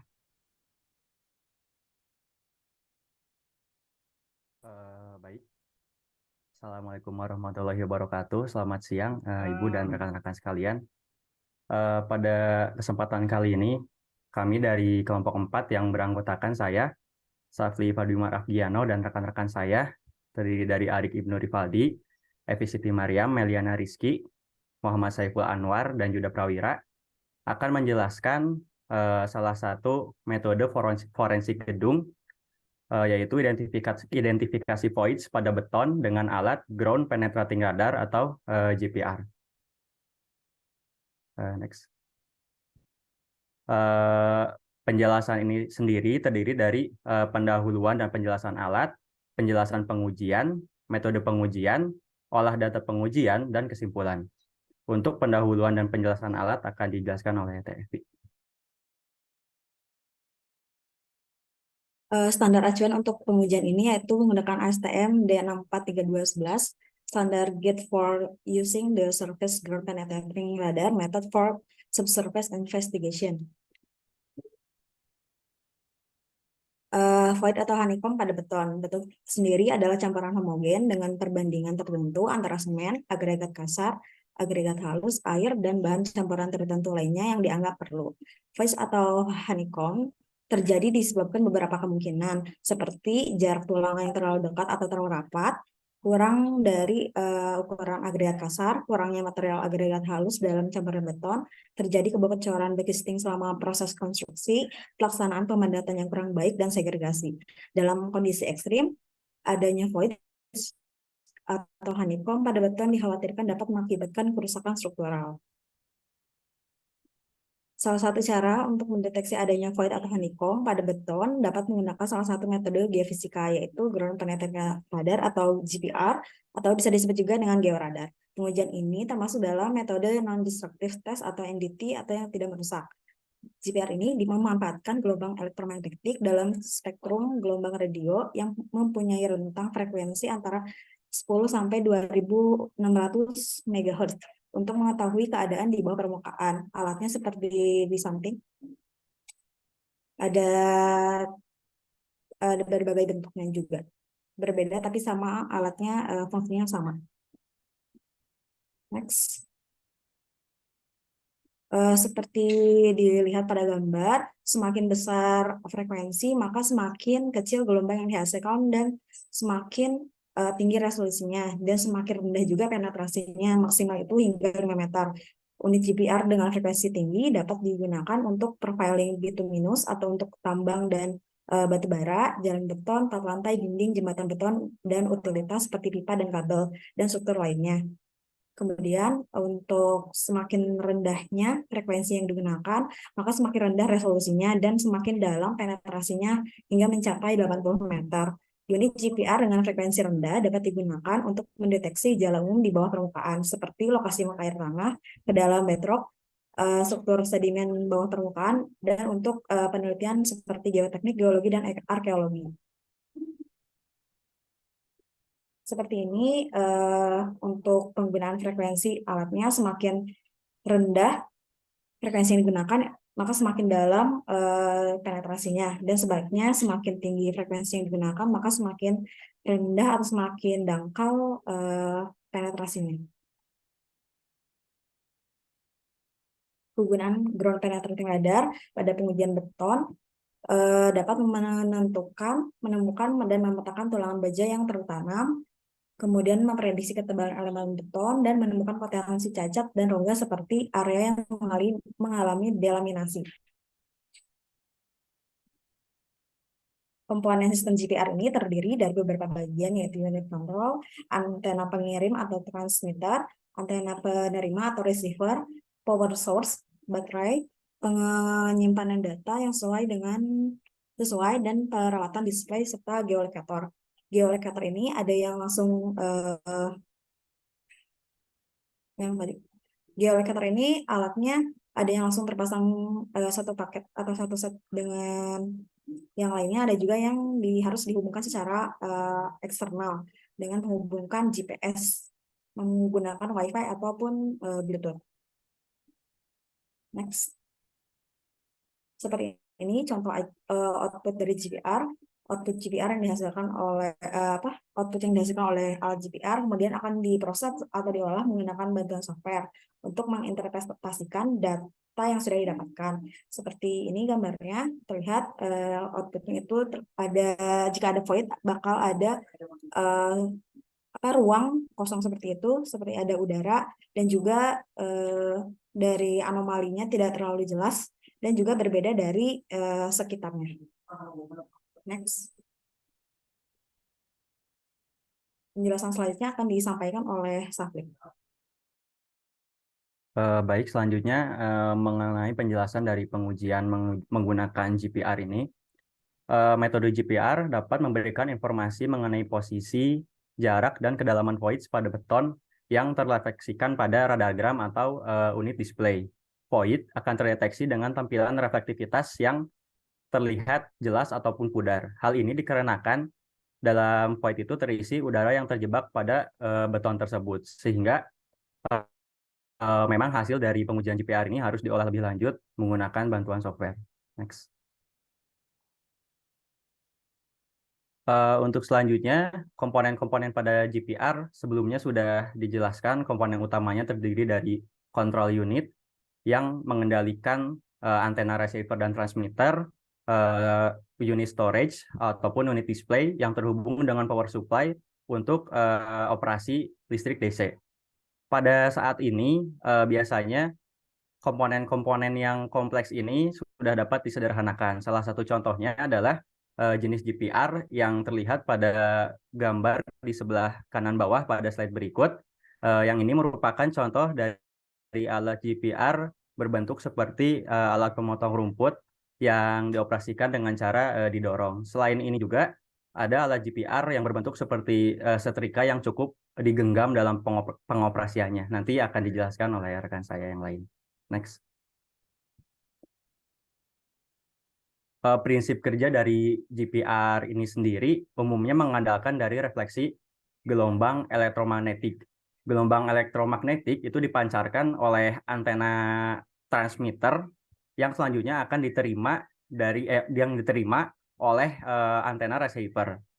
Antena transmitter ini akan menghasilkan gelombang elektromagnetik dengan bentuk pulse repetition frequency atau PRF yang merupakan suatu energi dengan durasi tertentu. Next.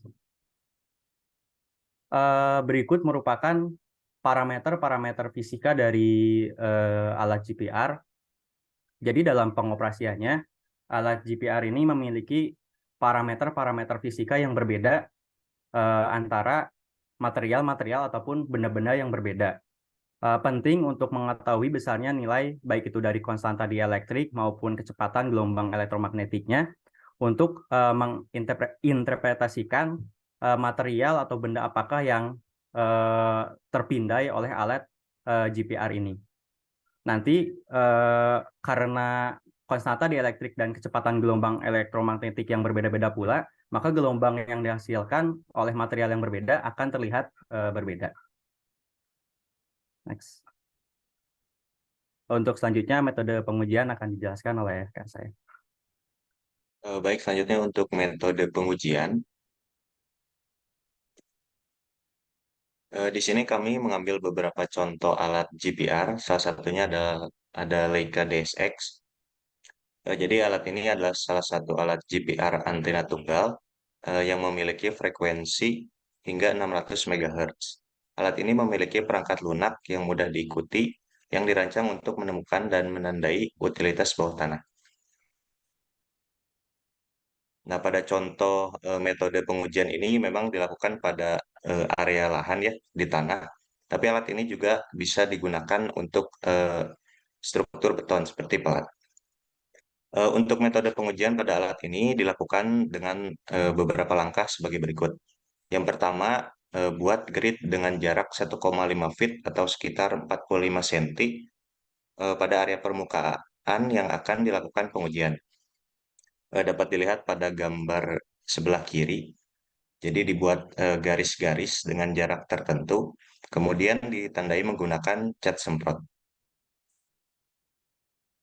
Nah, setelah itu posisikan alat sejajar dengan garis yang sudah ditandai sebagai titik pertama pengukuran.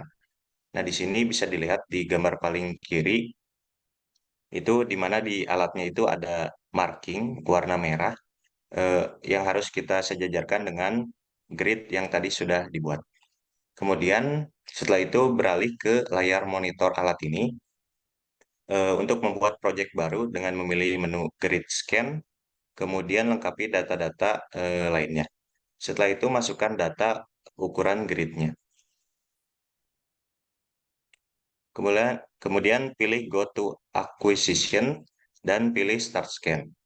Nah, setelah itu dorong alat ke satu arah sesuai dengan jalur grid yang ada pada layar monitor.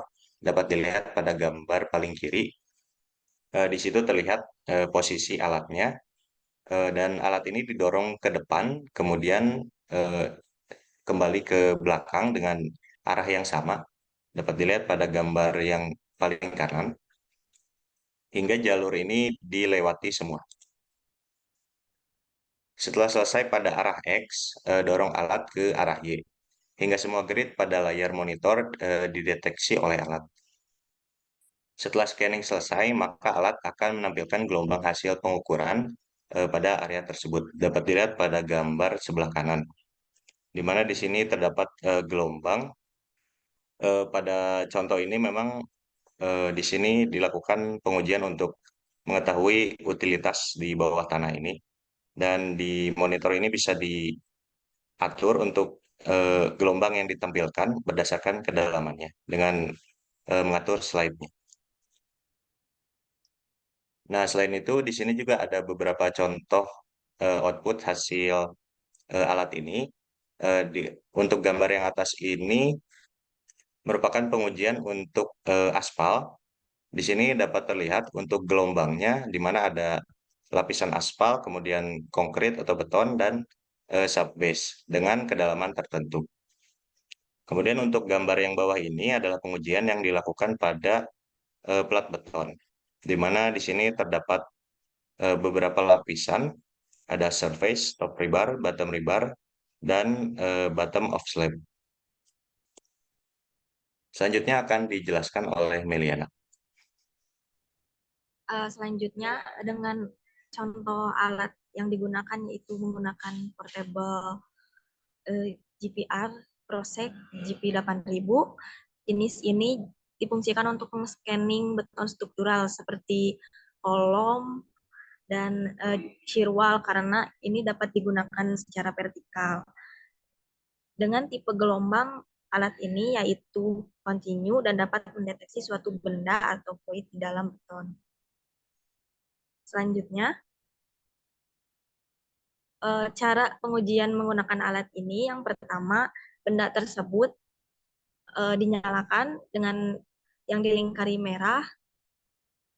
Setelah itu, dengan menggunakan laptop atau notebook, buka aplikasi GP yang sudah dibawa oleh kemasannya, di-download, lalu diinstal. Setelah itu, buka menu utama, lalu klik pada bagian probe.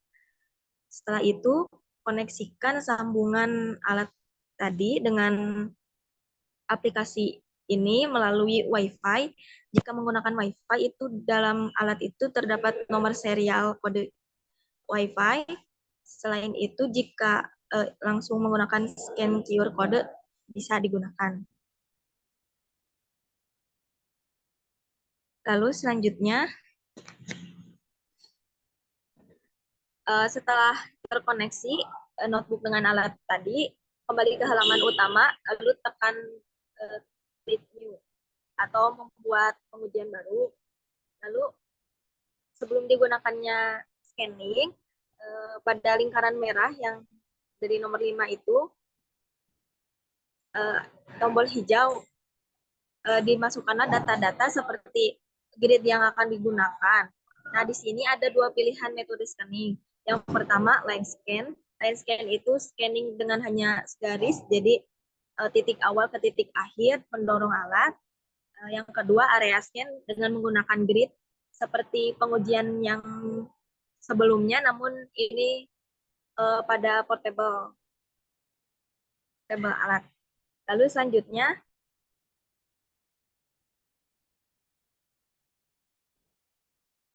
untuk memulai scanning, tekan tombol yang warna biru atau di alat atau di notebook, tekan tombol tersebut. Lalu ketika scanning, dorong alat sesuai dengan sketsa yang telah kita buat sebelumnya.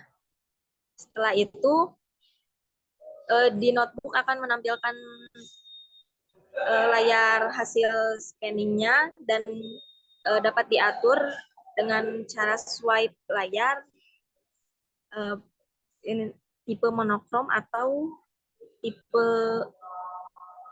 yang berwarna. Selanjutnya, berikut salah satu contoh pengujian di kolom, dan berikut tipe-tipe gelombang yang dihasilkan dari pengujian itu. Seperti di atas itu rebar yang tersusun, lalu PT duct atau ducting. Selain itu void, lalu back wall. Dapat dilihat pada gambar. Selanjutnya,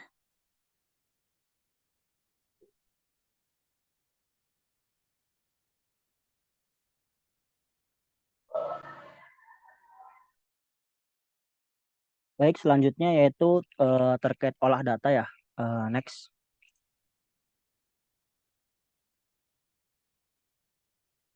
Ya, seperti yang kita ketahui bahwa hasil output yang dihasilkan oleh alat GPR ini itu berupa data ya.